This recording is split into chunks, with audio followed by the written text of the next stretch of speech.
He calls NFL, Major League Baseball, and college basketball telecasts for Fox Sports, and he is the television voice for the Chicago Bulls. We welcome Adam Amin onto Hoopsology. How's it going, Adam? What's going on, boys? Matt Justin, good to talk to you. Good to talk to you, Adam.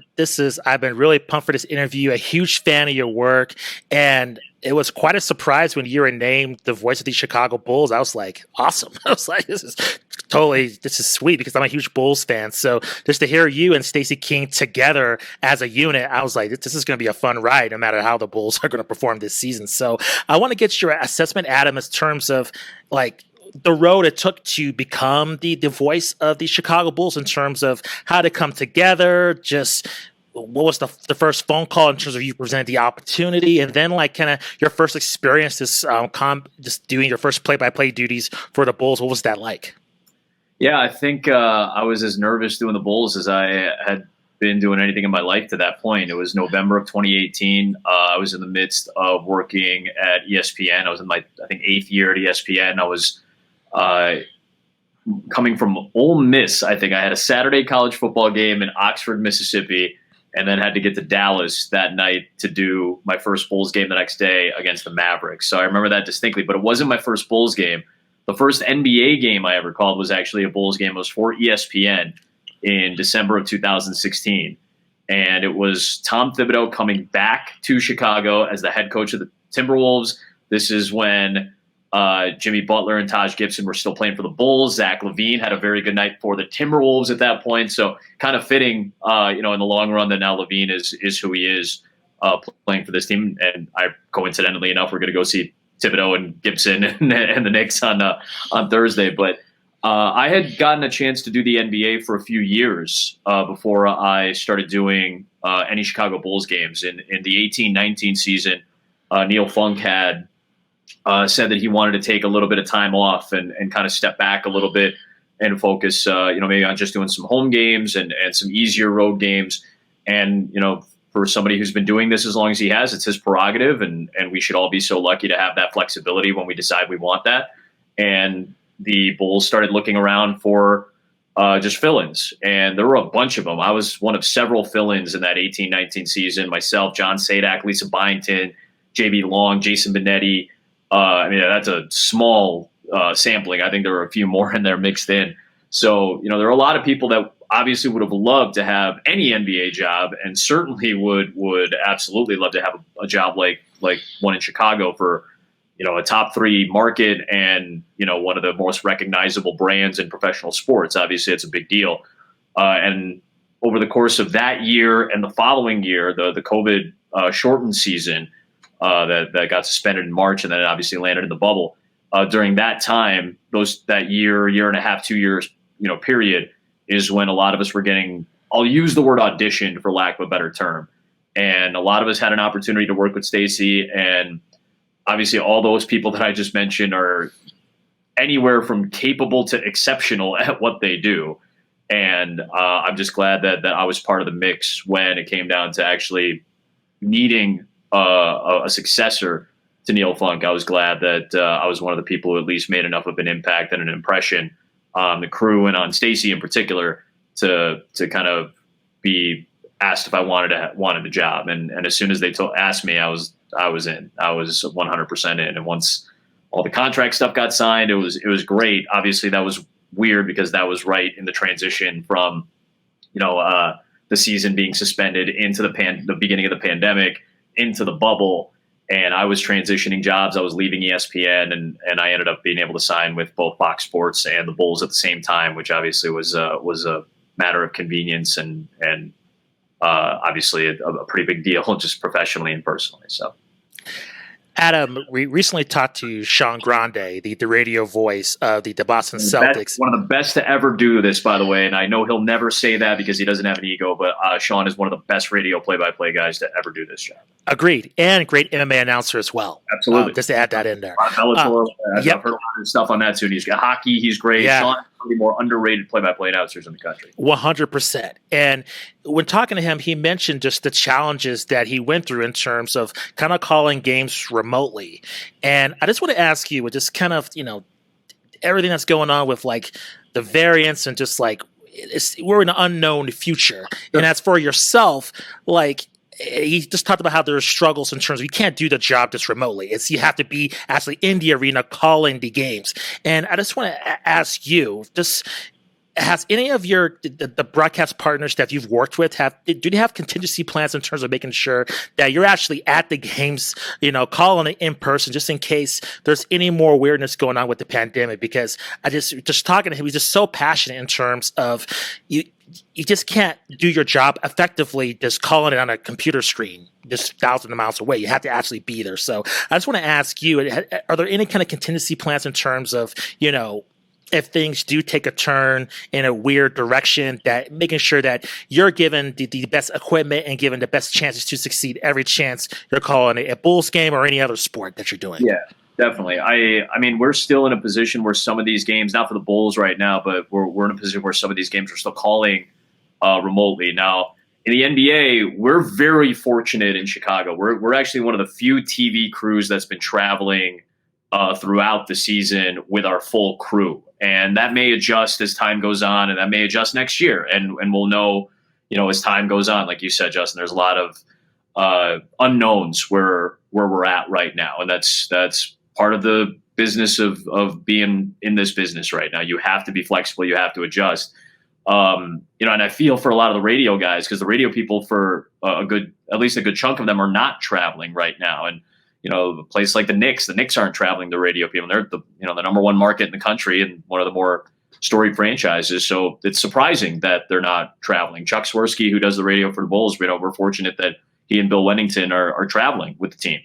But is there a contingency plan? Not really. I think what the contingency is, we've done it. We've done it. We did it last year. We were at home for road games. Stacey and I worked out of the studio. Chuck and Bill had a setup at the United Center for road games. So we can do it. It's not. I don't think it's any question anymore in this industry as to whether it can be done or not. The question is, can it be done in a fashion that gives the clearest picture, idea, and concept of what is happening in a game, and can it be expressed in the most accurate way possible at the highest level of production possible? And that's what everybody's fighting for right now, is can we do this in some sense as normally as we did before the pandemic hit? So we're trying across the board. When I say we, I mean the industry across the board is trying to get back to whatever sense of normalcy they can find. But I'm not stupid. Like, I understand that capitalism is at the forefront of most of the things that we do, and that the bottom line is going to be very important, and that a lot of companies, networks, whatever it may be, are going to try to save a dollar here and there. And I'm being very simplistic about it. I'm being very reductive about it because I don't like it. I want my producer, my director, my graphics people, my analysts, our crew. And fans. I want the buildings to be full. But I also understand that it's not always safe. Or it may not be safer in the future. Like I'm not operating with blinders on. I understand that the world is a lot bigger than what we're doing. So my hope is that we can continue to do things the way that, at least our crew, the way that we're doing it right now. My hope is that we can continue to do it in this fashion. But I know that's not going to be the case for everything, and everybody's making adjustments, and we're trying as best as we can. But if you ask me what my ideal scenario is, it's let's be as normal as possible, and normal being the definition that we all understood before the pandemic hit. So if we can do it, I'd love to keep doing it that way. Absolutely. Adam, I have a simple question, but I think it's an interesting question for you in particular with your, extensive broadcasting career and the amount of different sports that you've covered. What's your favorite sport purely as a spectator, and what's your favorite as a broadcaster? Are they one and the same, or are there differences to consider when you're entering into the broadcasting role? It's hard for me to answer the broadcast part because I'm not sure. I think I like the job more now than I do the sports themselves, which is a weird thing to say. I know, and I don't mean like I don't like basketball. I just like TV. That's not. What I'm saying is that your fandom goes away in a sense doing this job. It has to.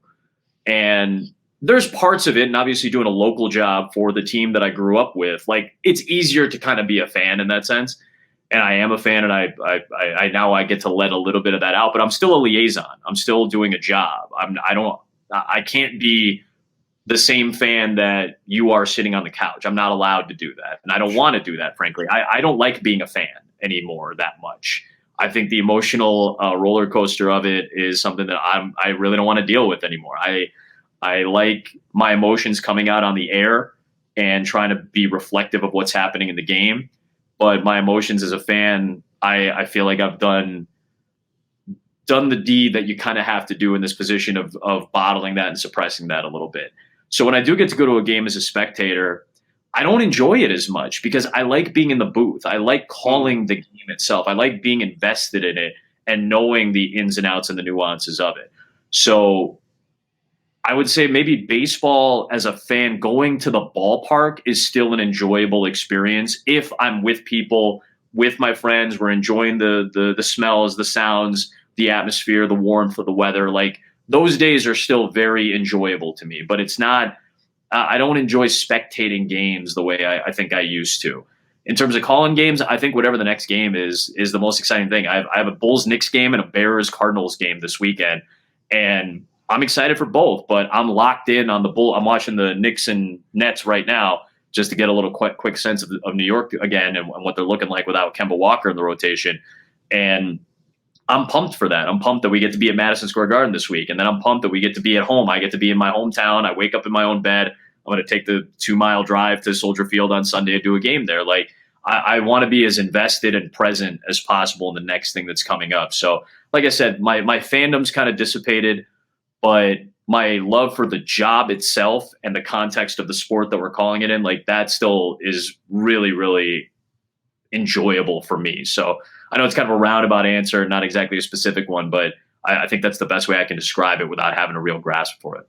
Yeah, no, that's cool. It seems like with the work that you put in preparing for the broadcast that you do, it would be kind of hard to detach that and move into a spectator role, is what it sounds like. Yeah, I think that's a good way to say it. Like you do have to be detached in some facets, and then you have to be overly invested, like more invested than maybe you even like. Do I want to be this invested in the New York Giants football team? I do not. I really do not. But we're doing, we've done like 4 Giants games already this year, and I think we have 1 or 2 more coming.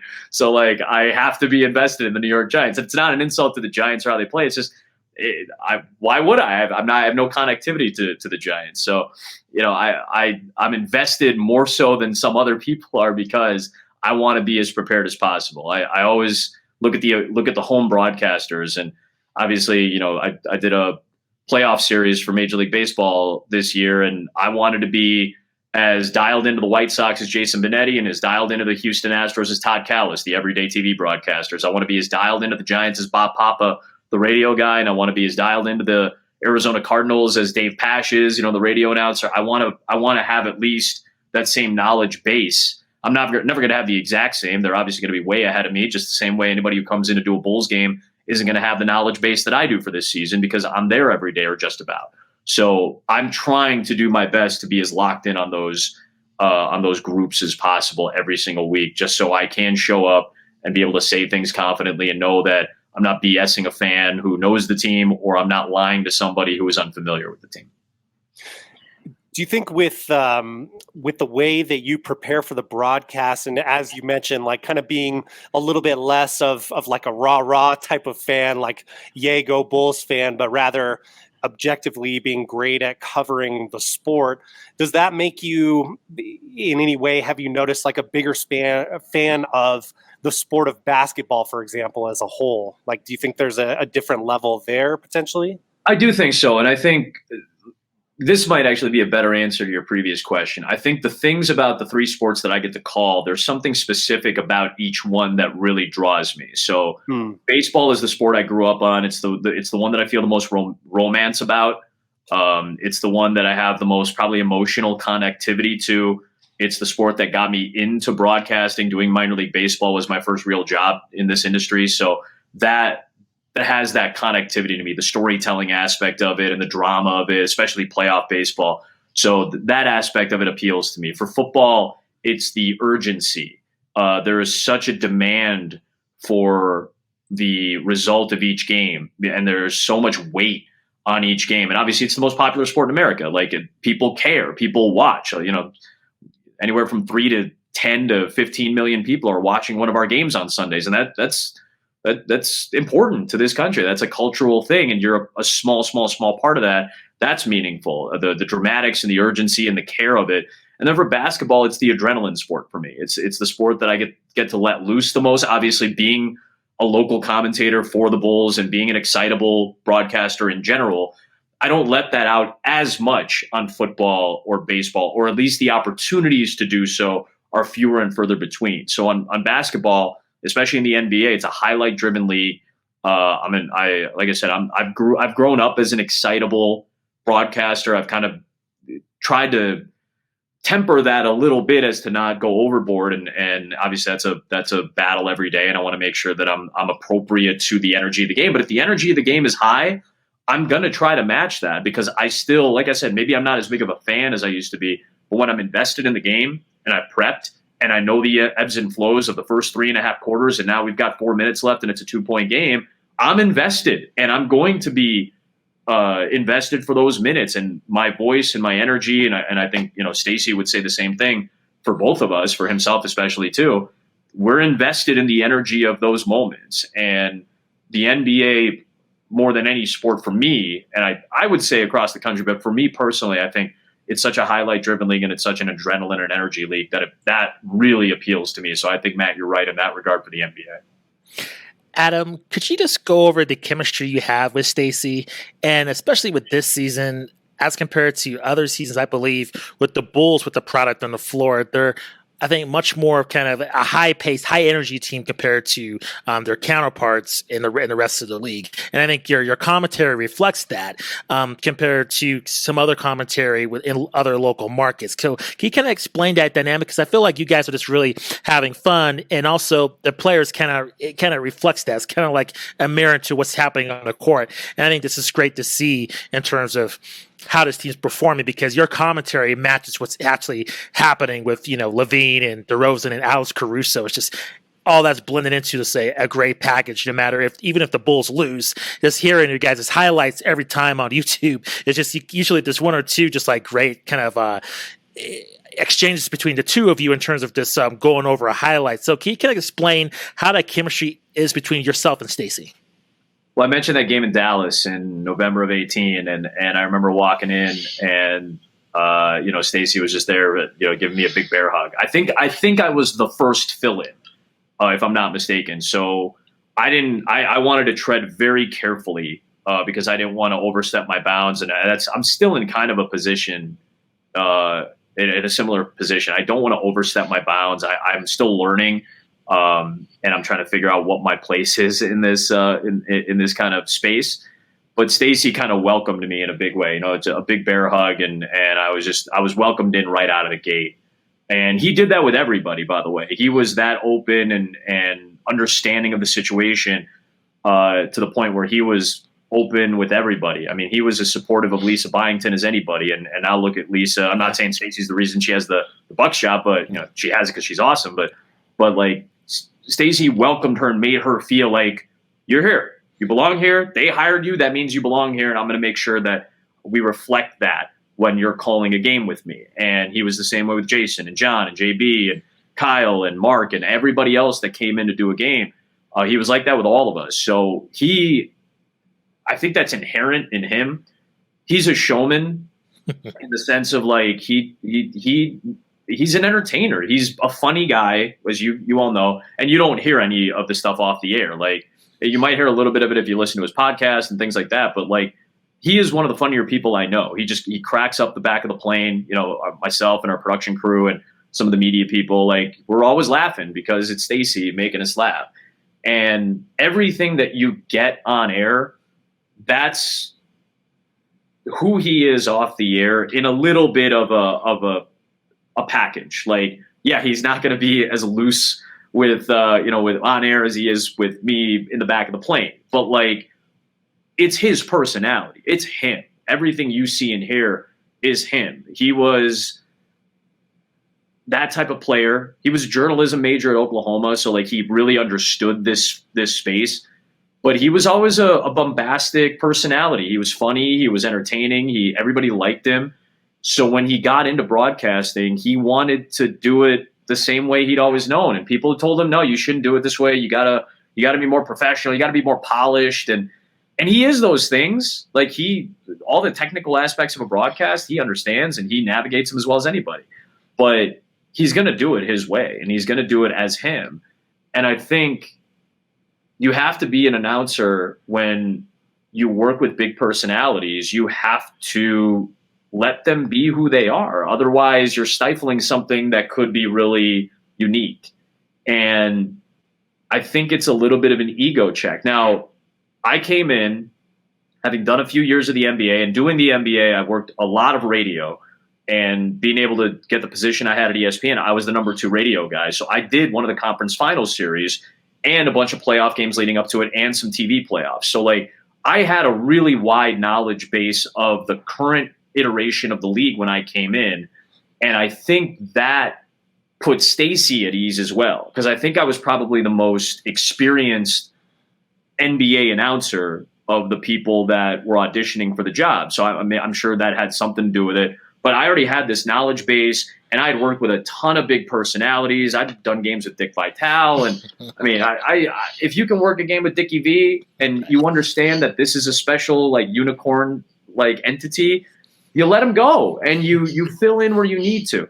If your ego is such that you can't handle that, then maybe Stacey's not the partner for you, or maybe this business isn't for you, or maybe this particular job isn't for you. I think you have to understand that on TV, the game is the star and the analyst is adjacent to that. And then you make it all come together. And if hearing your highlights on YouTube anytime you want, or being recognized as the voice of insert franchise here isn't enough for you, then maybe you need to do something else, because this isn't going to fulfill you. You need to be fulfilled by the enjoyment of it, the enjoyment of doing the job, the enjoyment of the atmosphere, the game, the sport, these incredible athletes that we get to watch.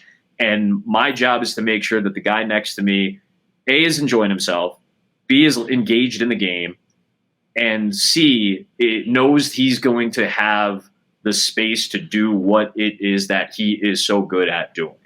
And if you can fill in and work around that, great. And the other part about working with Stacey is he's accepted me, and he's also like given me space to do more stuff. And now he's going to jump in when he's excited, and you just roll with it. Like nobody's going to be upset at Stacey getting excited about something. They're going to be more upset if you're stifling it. Now, you have to do your job. You have to make sure he's on target and he's not getting too far away. But then rarely, if ever, happens. Like I said, he's a polished broadcaster.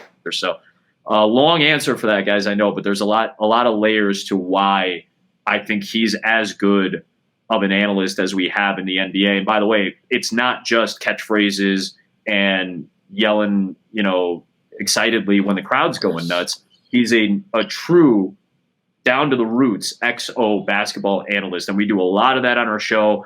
I know this league very well. I'm confident in knowing at least the current iteration of the league. And I know where he wants to go, and I know where he can go, and he can go pretty much anywhere. And I think that's what's made this easy in the basic sense. Obviously, you work through it, but I think it's been easy because of him and because of his openness and because of his skill. Agreed. I think that comes across on the broadcast.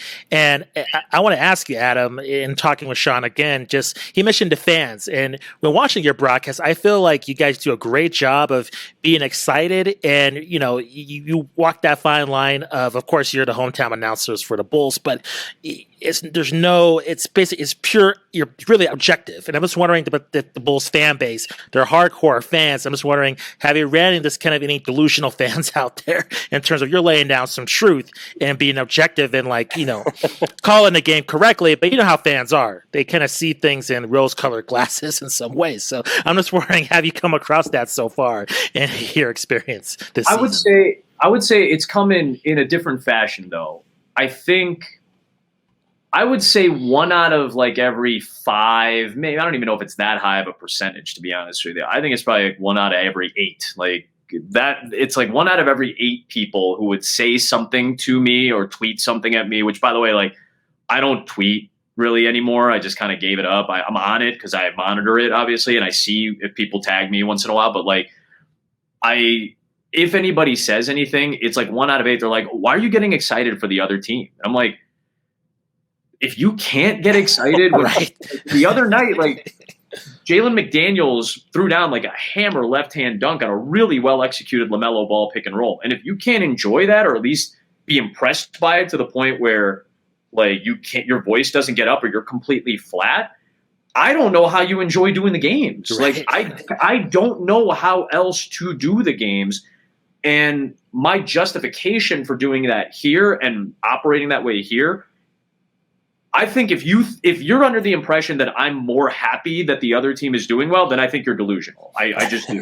You're out of your gourd and you're hearing things that you think so that your mind justifies your ideas, and you're assuming that I'm in the wrong, and that's fine. My energy is if you can say literally whatever you want, I just don't care at that point. I do this job the way I've known how to do it. I got hired for a reason. I'm good at what I do, and I'm tired of being like being fake humble like other people are and being like, well, I don't know what I'm doing. I'm learning. I'm getting better. I'm trying to get better. I'm not anywhere near where I want to be in this job in terms of quality and skill, but I'm damn good at what I do. And I got hired because of that. And I got hired as somebody who's knowledgeable about the NBA. And I'm working next to somebody who's exceptionally knowledgeable about the NBA. And if either one of us pretended that what's happening if the opposition does something positive, if we pretended that wasn't the case, we would be like, people in Chicago, I at least believe, are smarter than that. And I at least have more respect for the audience in this city and in this market than maybe they have for themselves. I don't think that's the case. I think people in Chicago believe, and I would agree for the most part, that they're intelligent fans, like truly intelligent fans who know the game, who know the personnel, who know the opposition. But there are going to be always going to be a certain portion of any fan base, especially one that's as large as the Bulls is, that's going to think that you're rooting against them or something. And at this point of doing this on national TV for 10 years and doing it locally for, I'll call it for a year and a half, essentially, 2 years maybe, this is how I'm going to do the job. This is one of the most fun jobs in the world. And if you can't get excited for a really impressive dunk, or a Damian Lillard game-winning three-pointer, regardless of who it's against, then I don't know if you have the pulse for this. And I get feeling, if you're a fan, how you feel. Of course, you feel that way. You should feel that way. You're a fan of the team. You just lost, but I'm giving you the game. I'm not always here to empathize with a fan base of a certain stripe. I'm just giving you the game and how we interpret it, Stacey and I, and hopefully it's intelligent enough to match what we think the intelligence level of this market and the NBA fan at large is. Because we're pretty much, in my eyes, doing a national broadcast every night. But we are clearly slanted with our enjoyment, our excitement, and our desire for one team to win, clearly to the Bulls. And if somebody can't see that, then I just think they're not listening the way that two people are trying to have them interpret. And that's okay. That's your job is to enjoy it the way you want to. I'm just not going to listen to anything of that stripe because I know who I'm sitting next to and I know my own abilities and we know our abilities. Yeah, I completely agree. I mean, how can you not be excited when Steph Curry just goes shoots 8 threes in a row? Like you're not human. I get my years doing national stuff for ESPN. Like your job is to just get excited. Like it's great doing national NBA games because just if something cool happens, which is often, you get to be excited about it. And I called Steph Curry was scoreless at halftime in like game 6 of a playoff series against the Rockets, and then went out for like 33 in the second half with one hand. He had a busted finger on the other hand. Like I was marveling at that. I have been 4 feet away from LeBron James when he has hit some of the biggest shots of his life in a playoff series. I've been there for buzzer beaters for LeBron. I've been there for huge Curry and Harden and Durant performances. I've been there for the Jason Tatum dunk on LeBron. I've been there for Gordon Hayward dunking on Blake Griffin in a playoff game. I've been there for Chris Paul putting together one of the best fourth quarters of his life in a playoff game. And that's how I was conditioned to do this sport. And that's the way I love doing this sport. I mean, it's a sport of moments. And those moments come from both teams and they come often and you have to be ready for them. And I don't think you can cheat somebody watching the game. I'm not saying I'm going to love that the Hornets did something good in terms of how I feel about it affecting the Bulls. But in a vacuum of watching this team or watching the sport and they do some, of course, I'm going to be excited about it because it's an awesome place to be and it's an awesome sport to watch. Yeah, I just think too, like the human element, like we're all human beings right here. We're watching human beings perform, and there's this level of like disbelief every single game. Yeah. There's several plays in the NBA especially, but I mean across the board in professional sports. Like I can't believe you as a human being just did that.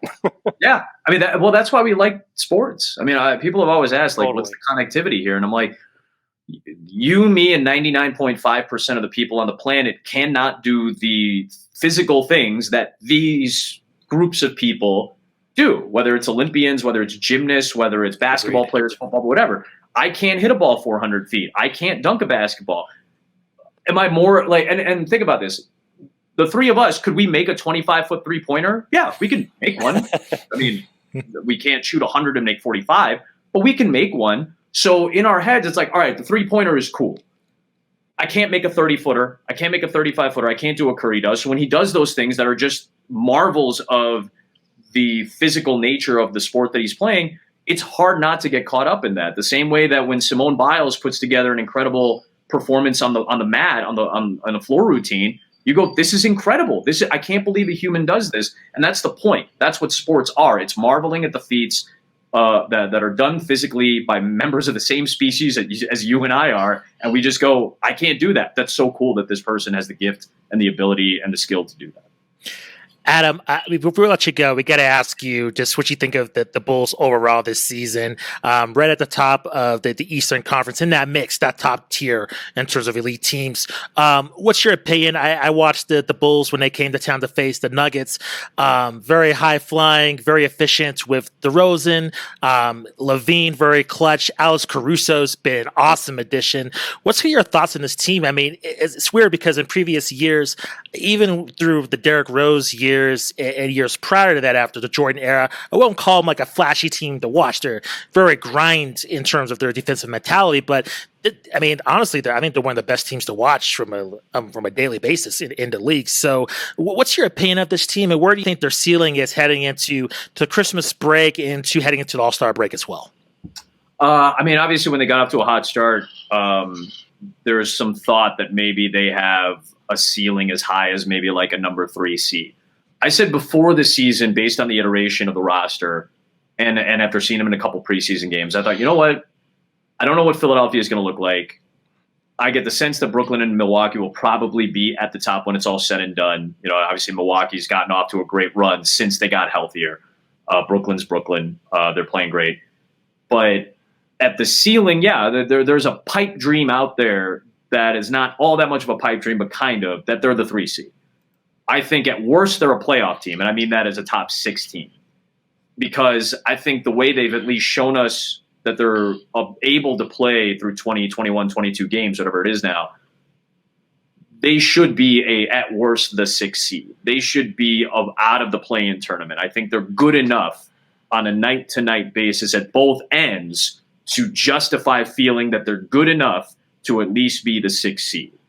I think they're in that mix. I think a 4, 5, 6 mix is probably where they belong and where they could be based on the rest of the conference. I think 3 is a lofty goal, but not an unattainable one. I think they would need some help to be the 3 seed. I think, you know, a Philadelphia would have to just derail when they're healthy. Obviously, Embiid has been dealing with protocol stuff for a while, so they're not as good as they're going to be.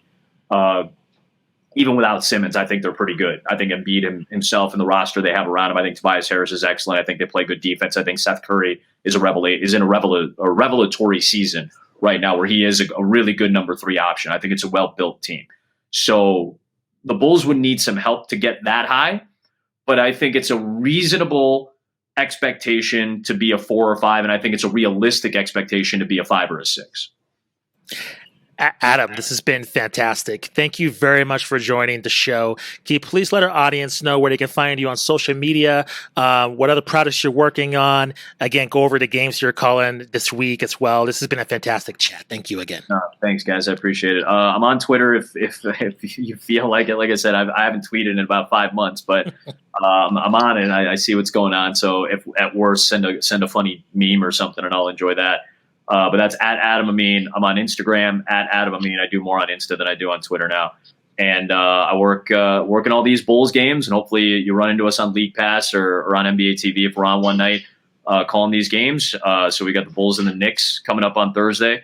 I work NFL Sunday for Fox Sports, and calling the Bears and the Cardinals this week, and probably in a market that you're in at some point down the line. And also, I work some NBA games for the Oculus. I don't know if you guys have played around with that Oculus VR headset. Oh, cool. There are actually some specific broadcasts that are produced for the Oculus in VR that I get to call with Richard Jefferson. And we've been doing that for a couple of years, ever since the bubble, actually. So we've had a really, really fun time with it. It's really loose. We have a ball calling those games. I think we have Lakers and Grizzlies next Thursday. And we do like 7 or 8 of those each season. So that's always a good time too. So if you're on that, or you're getting an Oculus for Christmas or something like that, maybe jump on and give it a listen. That's awesome, Adam. Thank you very much again for your time. Much appreciated. Thanks, Matt. Thanks.